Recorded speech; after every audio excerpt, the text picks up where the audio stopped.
अस्सलाम वालेकुम student, this is Arsalan Ali. उम्मीद करता हूँ कि आप खैरियत से होंगे। लेक्चर शुरू करने से पहले मैं आपसे दरख्वास्त करता हूँ कि मेरे चैनल को सब्सक्राइब करें, लाइक करें और शेयर करें।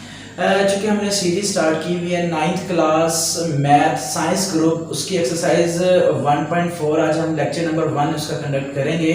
1.3 जो है वो मैंने अपने वीडियोस में बनाई हुई है, वो आप देख सकते हैं, उसके भी लेक्चर्स बनाए हुए हैं। आज हम लेक्चर नंबर 1.4 का क्वेश्चन नंबर 1 2 3 आज जो है वो हम करेंगे। ठीक है, लेक्चर शुरू करने से पहले मैं आपको ये बताऊंगा कि 2 मैट्रिक्स को आप मल्टीप्लाई कब कर सकते हैं, यानी 2 मैट्रिक्स जो हैं वो कंफर्मेबल कब होते हैं मल्टीप्लिकेशन के लिए। ठीक है, तो 2 मैट्रिक्स आपस में कंफर्मेबल कब है जो है वो मल्टीप्लिकेशन के लिए। तो आपको सबसे पहले ये देखना है, जैसे कि हमारे पास 2 मैट्रिक्स हैं, जैसे कि आपके सामने मैं लिख देता हूँ, ये एक मैट्रिक्स है और बी भी हमारे पास एक मैट्रिक्स है। ठीक है, सो ये 2 मैट्रिक्स हैं, तो हमने ये बताया है कि ये 2 मैट्रिक्स कंफर्मेबल हैं मल्टीप्लिकेशन के लिए या नहीं। ठीक है, तो आपने देखना है कि जब 2 मैट्रिक्स कंफर्मेबल हो रहे हैं मल्टीप्लिकेशन के लिए, तो आपने देखना है कि आपने प्रोडक्ट निकालना है ए और बी का। ठीक है, ए और बी का आपने प्रोडक्ट यानी ए और बी को जब आपने मल्टीप्लाई करना है, तो आपने देखना है कि पहले मैट्रिक्स यानी ए मैट्रिक्स की कॉलम्स कितनी है जी, 1 और 2 कॉलम्स हैं, और बी मैट्रिक्स की जो है वो रोज। ठीक है, 1 और 2, यानी आपने देखा कि जब आप प्रोडक्ट निकालना चाहते हैं ए और बी मैट्रिक्स का, ठीक है, तो आपने देखा कि पहले मैट्रिक्स की कॉलम दूसरे मैट्रिक्स की रोज ये इक्वल हैं, सो ये कंफर्मेबल है मल्टीप्लिकेशन के लिए। ठीक है, तो अगर आप बी ए फाइंड कर रहे हैं, सो आप बी ए फाइंड कर रहे हैं, तो आपने पहले बी की कॉलम को चेक करना है और फिर ए की रो को चेक करना है। जबकि देखें बी अगर आपने पहले, चूंकि हमने फाइंड करना है प्रोडक्ट बी ए का, सो आपने देखना है कि बी की कॉलम जो है वो 1 है, जबकि ए मैट्रिक्स की रोज जो है वो 2 हैं।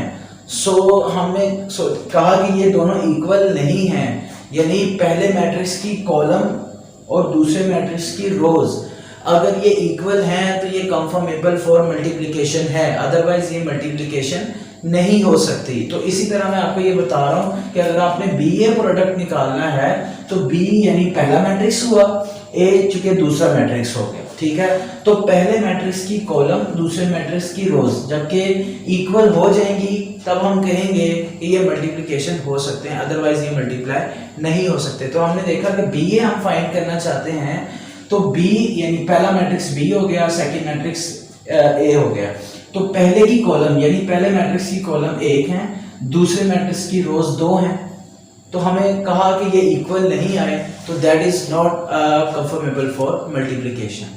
ठीक है, तो आपने ये ऑब्जर्व किया कि 2 मैट्रिक्स मल्टीप्लाई तब हो सकते हैं जब आपने कोई प्रोडक्ट निकालना है, बी सी निकालना है, ए सी निकालना है, ए बी निकालना है।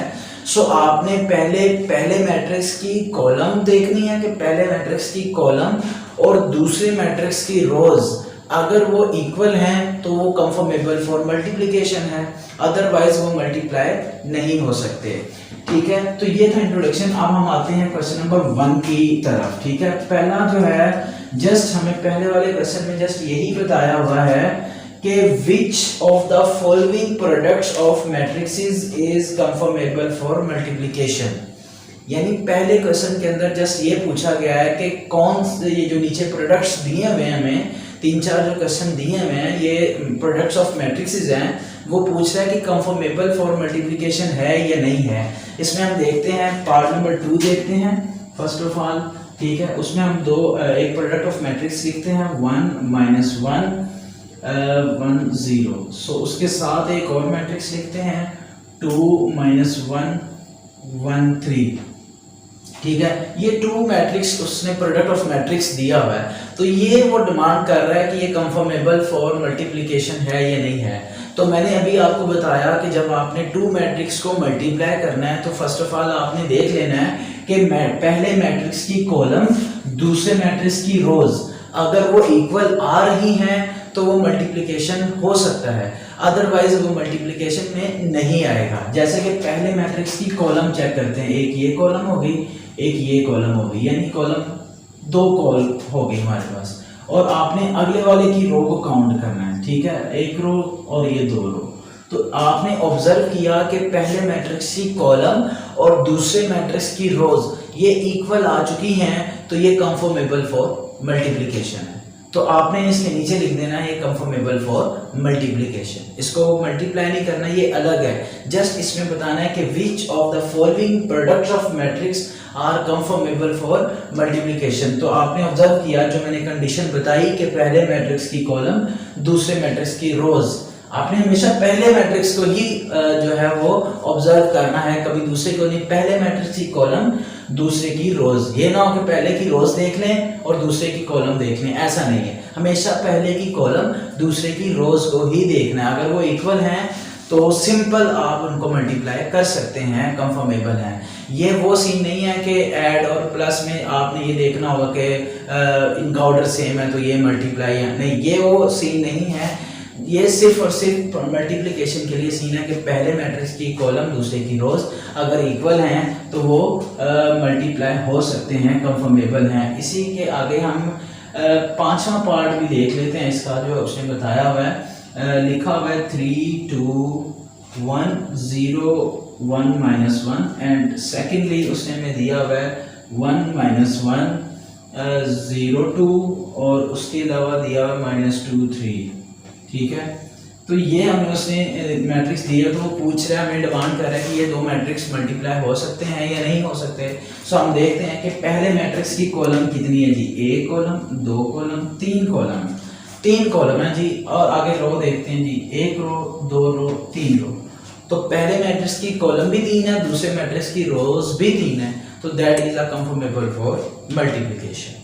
सो आपने देख लिया इसमें कि आपने देखना सिर्फ यही है कि पहले मैट्रिक्स की कॉलम दूसरे मैट्रिक्स की रोज अगर वो मल्टीप्लाई इनका रो और कॉलम अगर कॉलम और रोज अगर इक्वल आ रही हैं, सो that is a conformable for multiplication, ठीक है।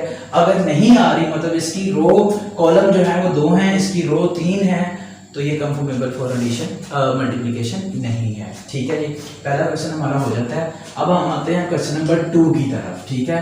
क्वेश्चन नंबर 2 में जब उसने हमें कहा है, क्वेश्चन नंबर 2 के अंदर उसने कहा कि if a is equal to 3 0 -1 2, ठीक है। So b is equal to 6 5, ठीक है जी। और उसने डिमांड की है जी, पहला पार्ट उसने कहा है कि प्रोडक्ट फाइंड करें ए बी, सेकंड उसने बताया कि बी ए इफ पॉसिबल, ठीक है जी, इफ पॉसिबल, ठीक है।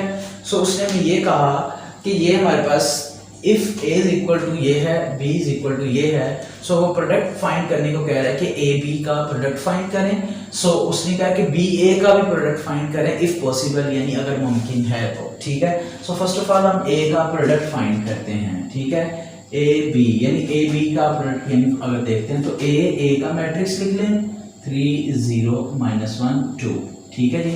और उसके साथ बी का भी लिख लें, ठीक है जी, ये लिख लिया। अब हम देखते हैं कि ये सबसे पहले तो देखते हैं कि कंफर्मेबल है भी या नहीं है मल्टीप्लिकेशन के लिए। तो आपने देखा कि पहले मैट्रिक्स की कॉलम 2 है और उसकी रो भी 2 है सेकंड की, तो इसका मतलब ये कंफर्मेबल हैं। अब कंफर्मेबल तो हो गए, अब इनको मल्टीप्लाई करने का क्या तरीकाकार है वो हम देखते हैं। तो हमने इनको मल्टीप्लाई कैसे करना है, ठीक है। आपने मल्टीप्लाई इसको इस अंदाज में करना है, इस अंदाज में, ठीक है। यानी रो टू कॉलम आपने इनको मल्टीप्लाई करना है, यानी पहले डिजिट को आपने इस डिजिट से मल्टीप्लाई करना है, 3 × 6, दरमियान में ऑलवेज साइन प्लस आएगा। फिर आपने दूसरे वाले डिजिट को नीचे वाले डिजिट से मल्टीप्लाई करना है, यानी 0 × 5। इसको अंडरस्टैंड कर लें, अपने ध्यान से इसको कर लें कि पहले वाले डिजिट को पहले वाले डिजिट के साथ, सेकंड वाले डिजिट को सेकंड वाले के साथ। हाँ, अगर एक और कॉलम होती तो फिर हम अगेन उसको इसके साथ और उसको इसके साथ करवाते हैं। जबकि एक ही कॉलम है तो हम यहाँ पर करवाने के बाद उसको नीचे लेंगे, यानी अब सेकेंडली करेंगे कि -1 को मल्टीप्लाई करेंगे 6 के साथ, -1 मल्टीप्लाई बाय 6 प्लस 2 को करेंगे जी 5 के साथ। ठीक है जी, यानी इस तरह से आपने मल्टीप्लाई करना है। ठीक है, कंफर्मेबल तो थे मल्टीप्लिकेशन के लिए, लेकिन हमें ऐसे मल्टीप्लाई करना है कि रो टू कॉलम, मतलब कि पहले मैट्रिक्स पहले डिजिट को पहले डिजिट के साथ, सेकंड डिजिट को सेकंड डिजिट के साथ, दरमियान में प्लस का साइन ऑलवेज आएगा। उसके बाद आप नीचे जब आएंगे, क्योंकि आगे कोई है नहीं है, तो जाहिर बात है यहाँ तक फिनिश हो जाता है। अब अगली रो की कॉलम के साथ आ जाती है, -1 को 6 के साथ, 2 को 5 के साथ आपने मल्टीप्लाई कर दिया। सो आपका जो प्रोडक्ट निकला 3 6 18 plus 0, so -6 plus 10, so your answer is 18 और plus 4, so that is your answer. ठीक है, इस तरह से आपने जो है वो प्रोडक्ट फाइंड कर लेना है। मजीद जब हम क्वेश्चंस करेंगे तो हमारी प्रैक्टिस हो जाएगी। ठीक है, अब हम देखते हैं BA। So BA if possible, अब मुझे बताएं कि BA हमें दिया हुआ है, सो B का मैट्रिक्स पहले आएगा 6 5 और A का बाद में आएगा जी। ठीक है जी, अब आप देखते हैं कि ये कंफर्मेबल फॉर मल्टीप्लिकेशन है या नहीं है। तो हमने देखा कि पहले मैट्रिक्स की कॉलम दूसरे की रोज इक्वल तो नहीं है, क्योंकि देखो ना पहले की कॉलम 1 है जबकि दूसरे मैट्रिक्स की रोज 2 है। So that is not conformable for addition, तो this is not possible, this is not possible. ठीक है, ये मुमकिन ही नहीं है, क्योंकि पहले की कॉलम दूसरे की रोज इक्वल ही नहीं है, तो ये पॉसिबल ही नहीं है। ठीक है, सो सेकंड क्वेश्चन सोल्व्ड।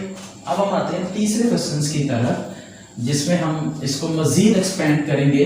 हमें पता तो चल गया कि कैसे मल्टीप्लाई हो मतलब कंफर्मेबल है, यानी अब हम तरीकाकार समझेंगे कि मल्टीप्लाई कैसे करेंगे। फर्दर करते जाएंगे तो आपको समझ आ जाएगा। हमें वो कह रहा है कि क्वेश्चन नंबर 3 जो है वो ये कह रहा है कि फाइंड प्रोडक्ट। ठीक है जी, प्रोडक्ट को फाइंड करना है। जैसे कि मैंने आपको बता दिया था कि 2 मैट्रिक्स अब कंफर्मेबल फॉर मल्टीप्लिकेशन कब है।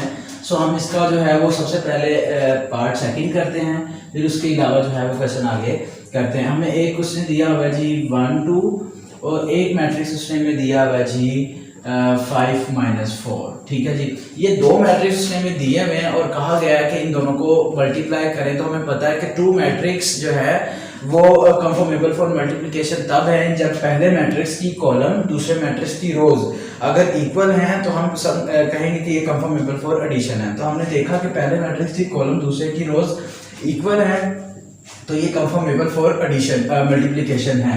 ठीक है, तो अब हमको मल्टीप्लाई करना कैसे है, तो हमने मल्टीप्लाई इसको कैसे करना है, इसको मल्टीप्लाई हमने इस रो से कॉलम के तरीके से करना है। यानी पहले वाले डिजिट को आपने मल्टीप्लाई करना है पहले वाले डिजिट के साथ, 1 मल्टीप्लाई बाय 5, आपने दरमियान में ऑलवेज प्लस का साइन लगाना है। फिर आपने सेकंड वाले डिजिट को मल्टीप्लाई करना है सेकंड वाले डिजिट के साथ, यानी 2 मल्टीप्लाई बाय -4। ठीक है, अब आपने ऑब्जर्व किया कि ना आगे कोई कॉलम है, ठीक है, ना ही नीचे कोई रो है। ठीक है, तो आपने यहीं पे स्टॉप कर देना है और आपने इनको जो है वो मल्टीप्लाई करना है। 5 1 are 5, ये देखिए ये प्लस है और ये -8 हो गया। ठीक है, सो योर आंसर इज -3। ठीक है, तो ये हमारे पास मल्टीप्लिकेशन होने के बाद फाइनल आंसर आ जाता है। ठीक है, इसके बाद मैं क्वेश्चन नंबर जो है वो 5 करूंगा, जो कि आपकी डिमांड के मुताबिक ही होगा।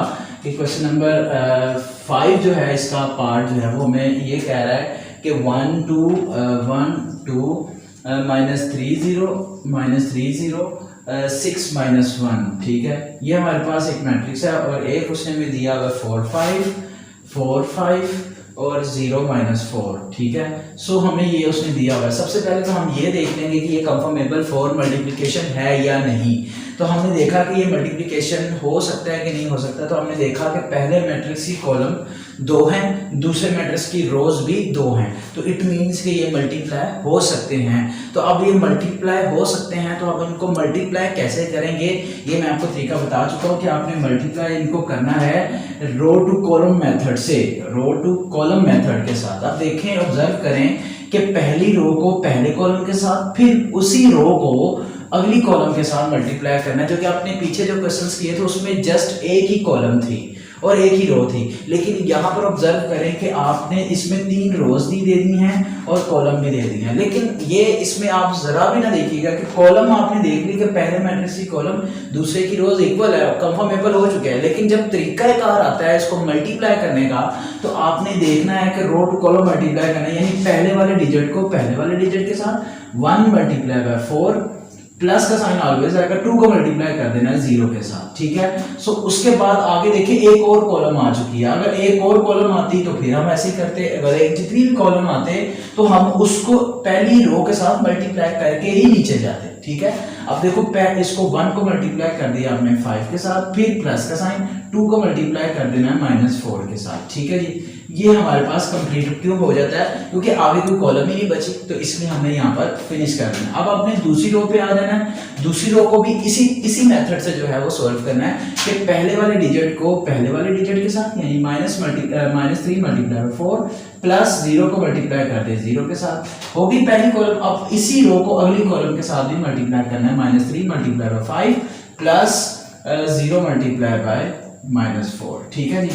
0 मल्टीप्लाई -4। अब आपने नीचे आ जाना है, क्योंकि आगे भी है 6 multiply by 4 plus -1 multiply by 0।